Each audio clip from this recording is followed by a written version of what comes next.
காட்டு நண்பர்களே, இன்று நான் உங்களுக்கு ஒரு சிறிய கதையை கூறப்போகிறேன்.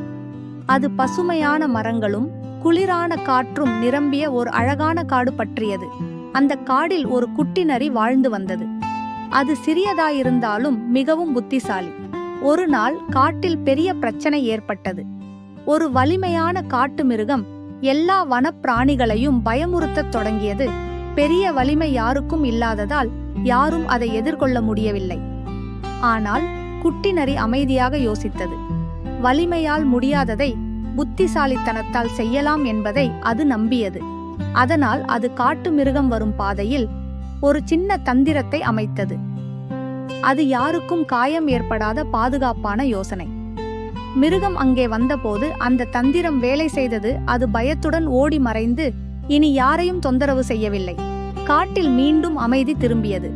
இவ்வாறு ஒரு சிறிய நரியின் நல்ல யோசனை முழு காட்டையும் காப்பாற்றியது.